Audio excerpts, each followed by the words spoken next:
Ayan guys, ang ganda ng tanawin dito sa amin. Ito ba talaga Malbo.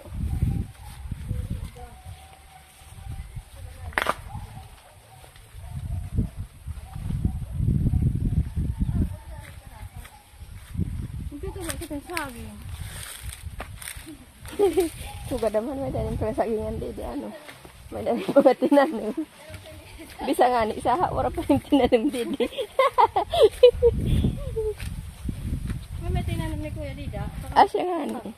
May da ko no lang so ilong po may dalahin.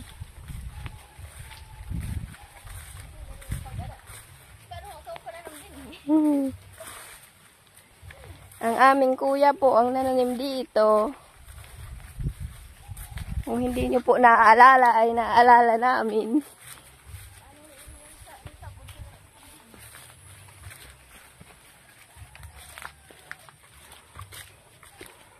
Ayan guys, ang paligid namin dito ay palayan, bundok at ilog.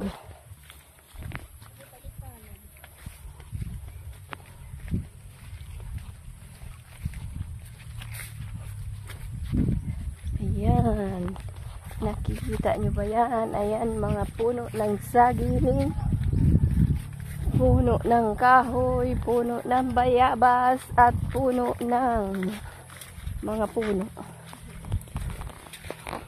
Ayan guys, kahit saan ka lumingon, maganda ang mga matatanaw mo dito.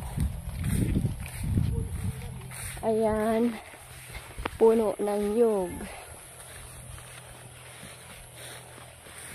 At mayroon ding mga puno ng damo. Mamimili ka lang kung anong puno ang gusto mo. Ayan. Mayroon din po ditong puno ng mangga. Ayan. Pero hindi ko po alam kung sino may-ari niyan. Basta puno lang yan siya. Alam ko. Ayan. Ayun po, kung makikita nyo po, matatanaw natin ang ilog nandoon sa gilid. Nandoon. Ayan. Ayan po, ilog po yan. Nakikita nyo po yan. Ayan, kitang-kita na po.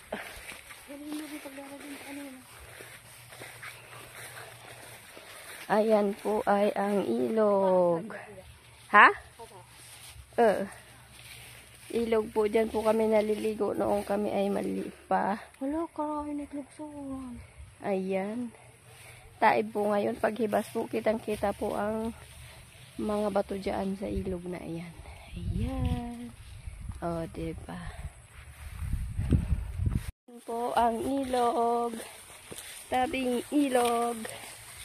Nasa tabing ilog po kami ngayon. Ito po ang aming ayaw. Ito po ang aming bayang Sinilangan noon sa probinsya. Kami po ay laging nasa tabing ilog at nasa damuhan, nasa palayan. Ang pagbabalik tanaw ng aming pinanggalingan. Ayan guys, ayan, ayun makikita nyo yung mga puno ng saging. Yan po ay tanim ng aming kuya na nawala na siya sa mundong ibabaw.